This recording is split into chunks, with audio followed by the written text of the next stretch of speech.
All right, that was amazing. Today, we will focus our discussions on social inclusion and human rights. If we believe in a socially inclusive and fair society, we need to find ways of ensuring that all are included. We aim to begin that conversation today.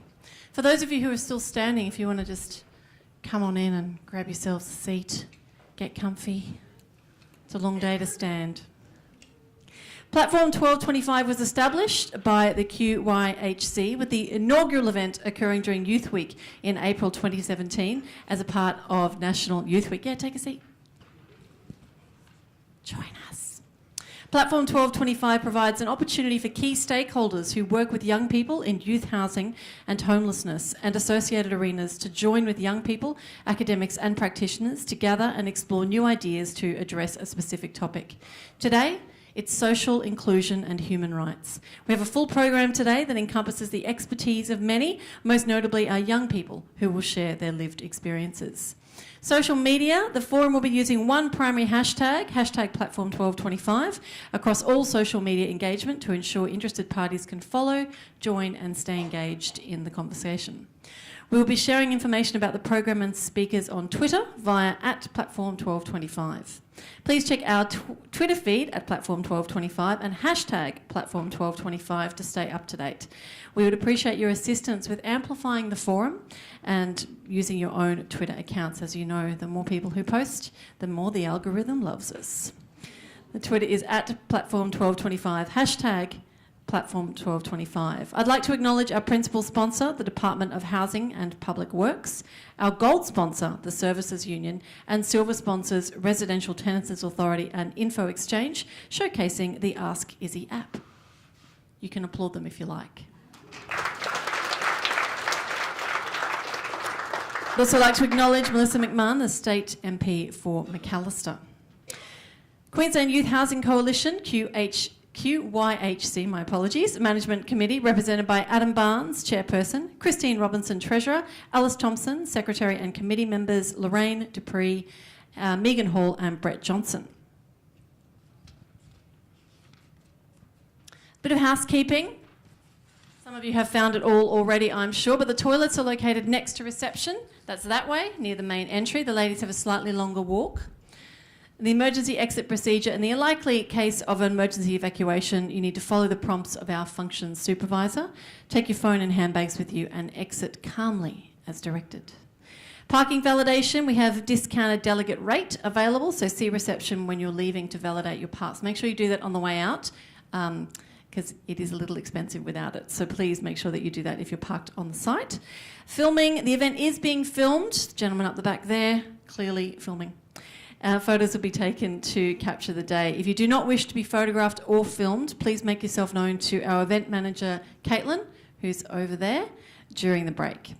If you have special dietary requirements, please make your way to the dedicated table in the break area for both morning tea and lunch. Your meal item has been labelled with your name, and the main buffet menu at both morning tea and lunch has gluten-free and vegetarian options. Now we have a message from the Honourable Mick de Brenni, who is the Minister for Housing and Public Works, Minister for Digital Technology and Minister for Sport. The following video message has been provided by the Honourable Mick de Brenni MP. Unfortunately, the Minister could not be with us today as he's currently interstate at the meeting of Sport and Recreation Ministers.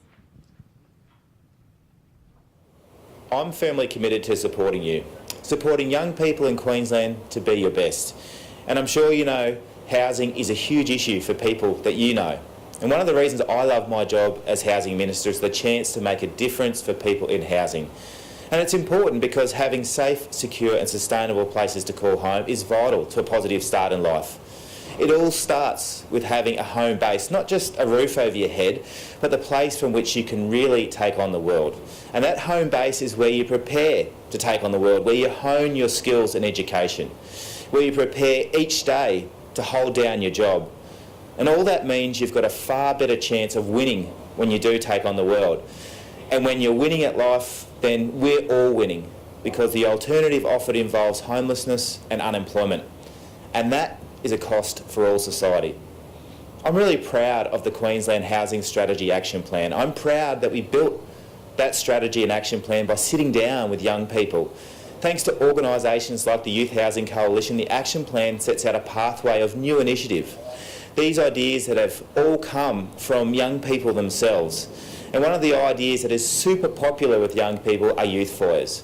These homes support you to be your best by providing housing support with everything you need to build your skills, mentoring to finish your school and get the training that sets you up for life. And we're doing this because it's the key to social inclusion. We're building 2 new youth foyers on the Gold Coast and in Townsville and expanding the existing one in Logan. And this is just one of the cool things we're doing to build pathways into secure housing for Queenslanders. We'll be reforming rental laws in Queensland so young people aren't kicked out just for standing up for your rights. We'll build new affordable homes in the inner city area so living in an affordable home doesn't mean hours of commuting. And I'm also backing in reforms that mean we can put an end to a system which makes it easier to buy your 6th house than your first. And we're doing all of this because of the help you've given me. Thanks to you, we will change the housing future for young Queenslanders for the better.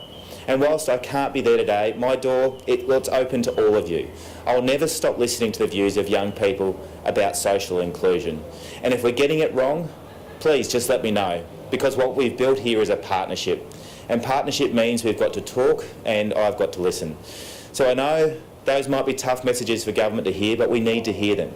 So to all the speakers, the panellists and young Queenslanders at Platform 1225 today, my opening message for the conference to everyone is this: have the tough conversations about what we can all collectively do to support young Queenslanders. Think big and be willing to solve the problems that seem unsolvable. And I'll commit this: you'll have my full support.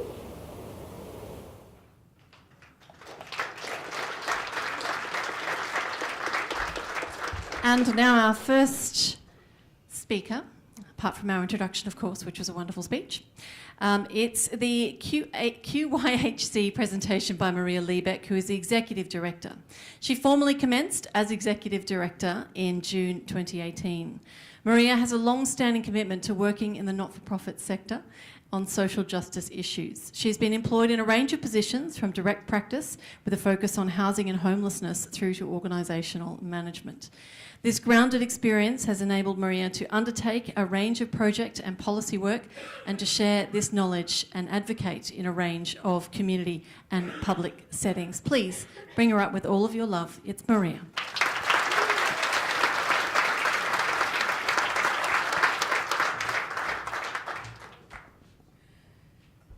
Well, good morning, everybody.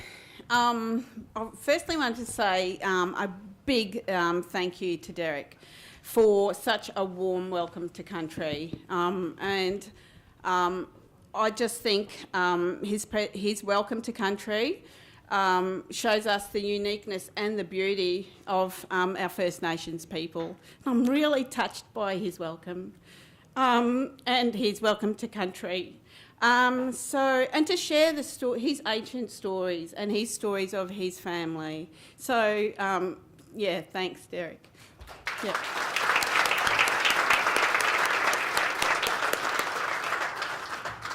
I want to also acknowledge, though, the ongoing struggle that our First Nations people have in recognition of the sovereignty, and that struggle continues today. I don't know how many of you follow. I follow read lots of things, follow lots of stories, and I did read a story from Professor Marsha Langton in an address to ASOC, which is like a mob of people from government. They all come together and talk about lots of stuff, but they invited her on. And she talked about the need for policies to be based on economic inclusion for Aboriginal and Torres Strait Islander people, about real wages, real work, and a return to community governance. And I think they're really important messages for us to hear about our First Nations people. And I think in that vein, when we were thinking about Platform this year, we did have a real focus around how we wanted to make that real. And how you as workers and organisations and individuals might be able to link into that. And so we have asked Indigenous Business Australia to the forum to see how we can do that, and also Nikki here to give us some real stories about how we can support and make that happen as well. And I think it's really important to just acknowledge our First Nations people and what's been happening for them. Yes, a bit of a serious start for me this morning. But on behalf of the Queensland Youth Housing Coalition, I want to welcome you all here. I know many of you and some I don't, and for those I don't, I hope we can have some discussions. And also during National Youth Week. The title is Unlimited, and really fits in well with our social inclusion, where we want to think about unlimited opportunity as well. But the work of what we do to end homelessness is not done alone. It's done by all of us, and that's why we know each other. And it's about having a movement of people committed to working towards the same end. And I was reminded recently, and by a person in the audience today, I can't see you right now, but I know you're here, of the unique position that I hold, that a lot of you can know me, but you actually don't know each other as well as I know all of you. So I wanted to stop at this point, and I want you to all say hello to the people beside you and the people behind you, and just say hello.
Okay, hello. We might have to bring you all back together again, you exciting people.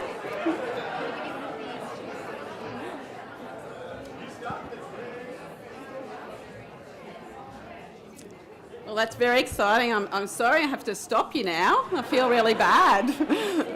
But look, morning tea, afternoon tea, panels, lots of opportunity today to connect. And feel free to move around the room. I know when I go to conferences, we all stay in our little seats, but mingle. You've got an opportunity. There's people from all over the place here. So we've got the Mount Isa crew and a Emerald, that naughty mob over there, and some Gold Coast peeps and people from all over. So please do feel free to share. Like I said, I do have the opportunity, but this is not always something you can do. Also, I want to say, wow, what a great presentation from Minister de Brenny. I was really excited to hear him talk today. He's really set the tone, I think, for the platform. A really powerful opening message for us all. And I think not just, for people at the Coalition, he's saying to you as individuals and organisations, his door is open and he's willing to listen.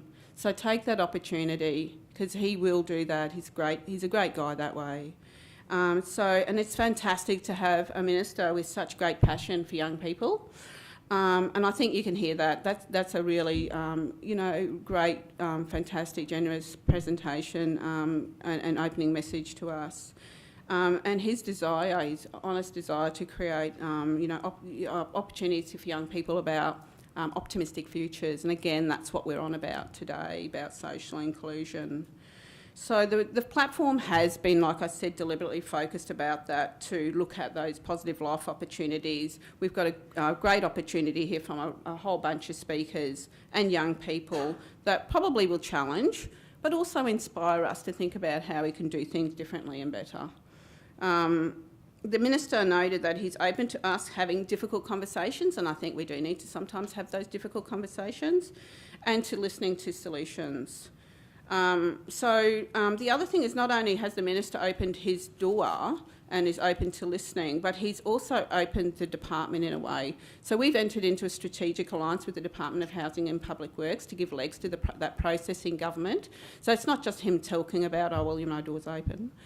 He has entered through the Department of Housing and Public Works into a strategic alliance. So I'd like to shout out to our Department of Housing and Public Works peeps here today, particularly Chris Dayton, who, hey Chris, do you want to stand up, man? No, he doesn't. He's old shy boy. But old shy boy, Chris has lots of experience in the sector, and it's fantastic to have him here as Director of Homelessness Programs. With Adam and Natasha. So feel free to chat up to them. Hey, what's going on? Because they're here demonstrating that live commitment about wanting to talk and hear. If you want to talk about a government program or something that's bothering you, or something that's going really well that you want to be supported, I reckon just wander up and. Oh, they're all pointing to Chris, so go to Chris. He's our go-to man today. So, and again, I'm really conscious that I want you, mob, to be able to have these engagements. It's not funneled through one area. And I think what we'll have to do for you as well is that the presentation right at the end of today with Cameron Cross shows how we're looking at trying to give legs to that for you as well, so that, if you're a young person, a youth worker, a service, a community member, or even a business. So it's about a broad base of saying everybody needs to work together to end homelessness. It can't just be one part of the world. And it can't, stick around for that, because that's where we're going to really put legs on our project. So the Minister not only challenged us to have difficult conversations, but to think big. And so my hope for the platform today is probably three big things. One is about listening, Nellie. What are young people telling us? What is the data telling us? What are we talking to each other about? Keeping our minds open, listening to different perspectives, and some alternative solutions. And Amy's going to give us, a framework, a rights-based framework and perspective to bed that into as well, because I think that's really important to know what is the vessel that we're going forward in. So I'm really looking forward to your presentation, Amy. It's exciting to have you here. The second thing is to think. So we've listened, think. For me it's thinking, and for me too, I did this a bit of self-reflection as well. But, what could we do differently from what we've heard? So what did we hear differently today, or we're going to hear differently today, and what does it mean for you in your community? What does it mean for us as a sector, and what does it mean practically in your work? How do you want to take that forward? How are you going to? So thinking about, what does it all mean? Because, that's really important. But then lastly, the third one is then to act. And how are we going to then take that forward? So it's not just thinking, but doing. And doing's really important because, as I said, overall, 20% of all homeless people are Aboriginal and Torres Strait Islander, totally overrepresented. 4,454 young people aged 12 to 25 are homeless on any given night in Queensland. Most young people are living in overcrowded dwellings and do so because there's no other housing option for them. Lots of these young people are in outback, north and northwest Queensland. The numbers are really deceptive, but there is a small number of rough sleepers. But surprisingly, the most rough sleepers are not in Brisbane or the southeast corner. During the census, the biggest number of rough sleepers was in the Wide Bay.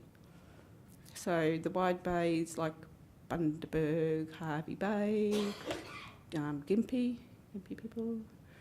So, you know, we need to think that sometimes the way we think about things is different. Yes, the total numbers of young people in Brisbane is high. It's a high population, that's why you've got high numbers. But, you know, it's not all rough sleeping down here. It's in other parts. So these regional differences and housing stresses impact differently on young people across the regions. So we do see these big numbers, but the big numbers are not the same across the state, and sometimes not the way we think about what's happening. So, for example, Mackay, Isaac and Whitsunday have as much usage of motels and hotels for young people as a temporary accommodation as Brisbane or the Gold Coast. Who would have thought that? I certainly didn't, but that is the case still today. So the census was in 2016, but today that is still the case in that area. So what are we doing for young people there? And then obviously lots and lots of young people are couch surfing. So the nature of homelessness for young people is really different to other population groups, and we have to always be aware of that as well. So yes, so the challenge is what can we do or improve at a place-based level? That's really important. But also the challenge is what do we need to do for the higher level advocacy and the systems change that needs to happen. Otherwise we'll always be doing the same thing and nothing changes. Lastly, I probably want to, I think I'm probably running out of time, but I want to acknowledge the panel of young people that are going to speak today, because I'm nervous about speaking. I know it's a really, I'm hearing your brother. It is challenging, and I really am so proud that, you know, people want to and are able to come up and tell their story, share them with you to really help us challenge and think. And there's lots and lots of young people in the audience today as well. And so I want to thank you for coming today, and feel free to pipe up. You don't need to be on the stage to talk. You can certainly, there's opportunity to speak from the floor or speak to people, and I think go for gold really. So yes, thanks for everybody for, people need to have their voices heard, and I think the social inclusion part was having young people's voices heard. So just wanted to really acknowledge all the young folk here. For me, I just want to wish you all a great platform 1225, and hope to meet as many of you as possible during the course of today. And I wish you a good day. Maria Leebeek, everyone.